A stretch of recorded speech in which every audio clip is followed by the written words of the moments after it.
Alan Duggar is a local pianist and guitarist who's been exposed to all sorts of music over the years.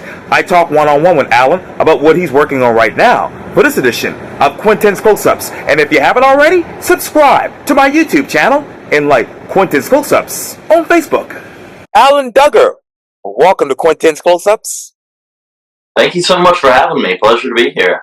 Oh, I appreciate it greatly. Needless to say, you are a guitarist and a pianist. And of course, you for over the past couple of years, have been exposed to all sorts of music, from jazz to classical to everything in between. So tell me, what's new, what's now with Alan Duggar music? Yeah, so my goal as a musician, I think, is a little bit different from a lot of people.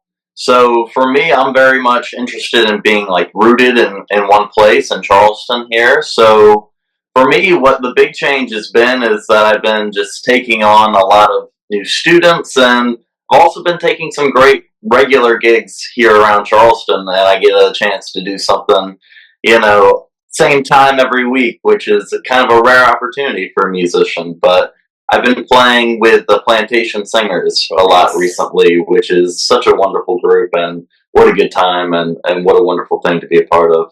Oh, yes, yes. And I love hearing you all, especially right there at Hall's Chop House on Sunday. So that's always amazing. Of course. Yes, indeed. And you talk about, obviously, the music here in Charleston. What is the biggest difference about it, Alan, from when you started to right now? Well, one thing I would say is that there's been a lot more interest in the sort of roots side of things, a lot more folk music, some country music and things like that coming out.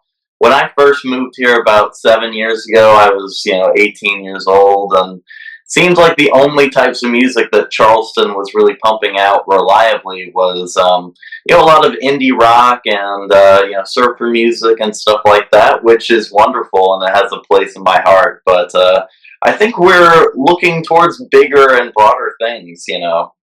Wow.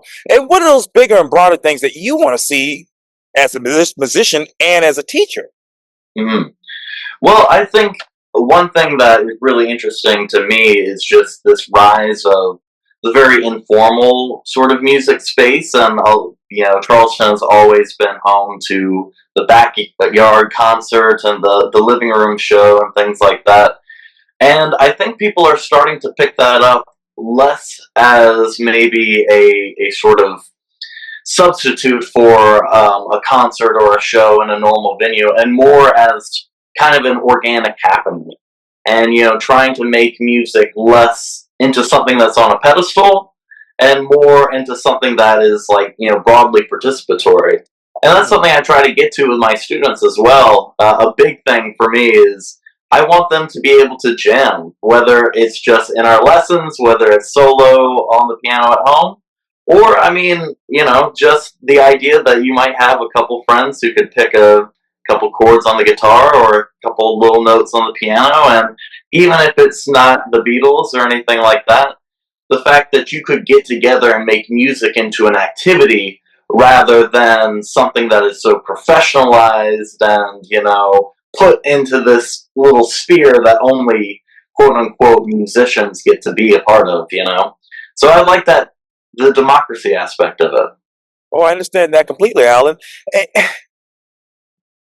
what is music these days? What is music these days? That's an interesting question.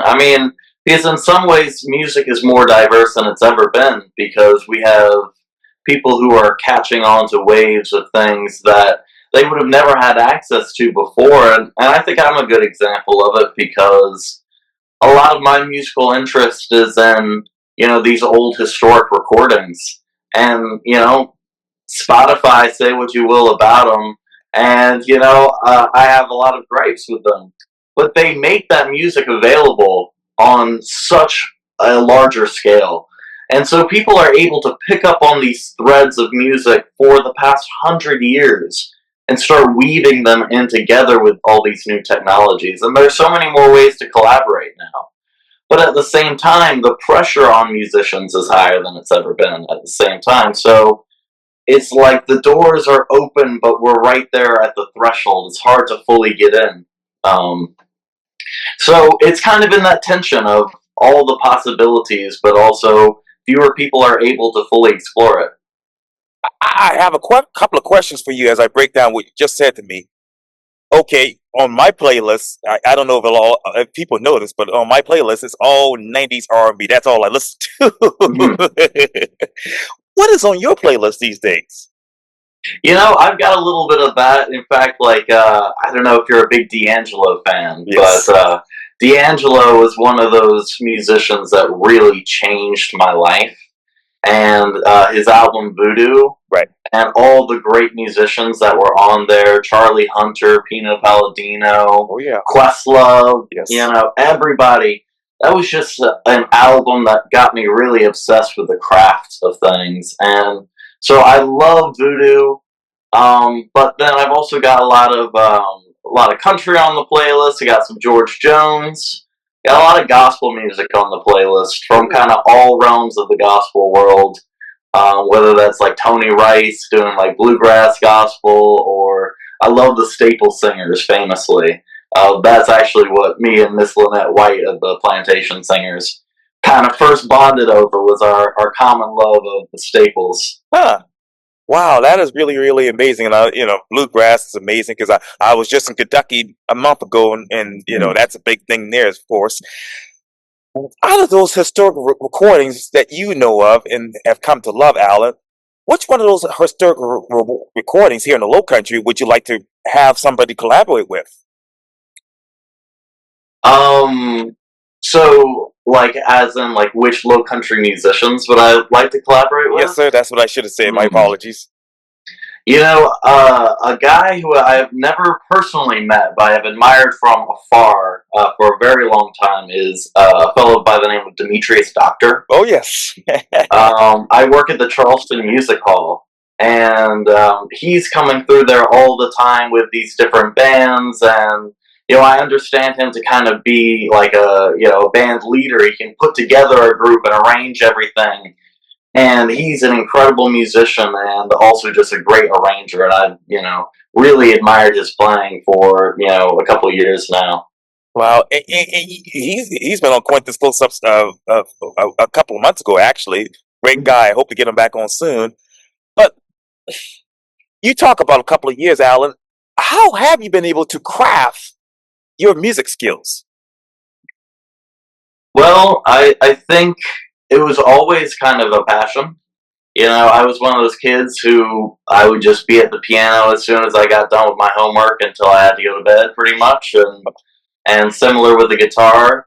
Um, but I think it ultimately came down to, I graduated college and I was working in, kind of the food and bev service industry stuff. And I just kept pursuing any musical opportunity I could. So if it was, taking a gig once every 2 or 3 months, or, teaching two students in a semester part time whenever I could fit it in.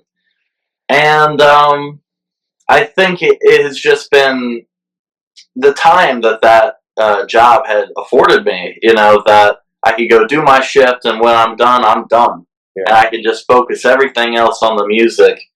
And I just started to realize that the food and bev stuff was starting to get into the way of the things I was actually enjoying to do. So I figured, I might as well just see if I can pursue the opportunity. And with that, it also frees up a lot more time, which is, I like to think that I use it all study, study, study, but I really don't. I waste a lot of it. But um, because the great thing about music, and also kind of one of the limiting things about music, is that to truly like master it, and any skill really, you need to just put in the time and the focused, attentive time.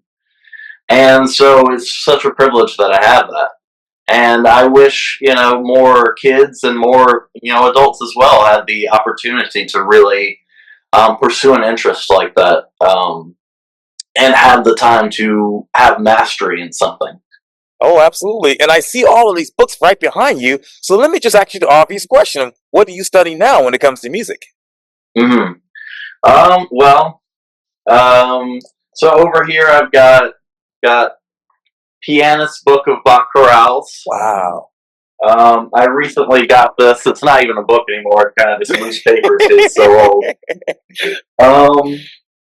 But let's see. I love collecting old hymnals. It's a Broadman shape note hymnal here. Wow. Um,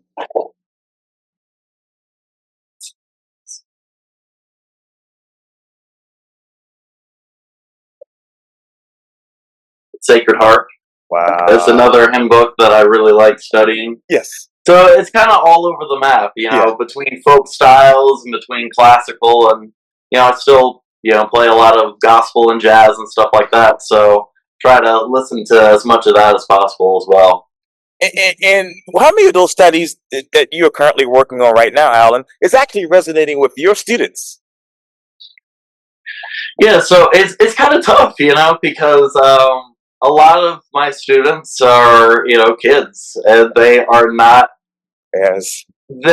interested in Bach chorales. Even if I tell them that the harmony is wonderful and that they'll love them, that's not what they're interested in. So what I try to do as a teacher is empower people to explore whatever is interesting to them, because I know I've got a pretty niche set of interests. So not many students are going to want to follow me on whatever path I'm going down.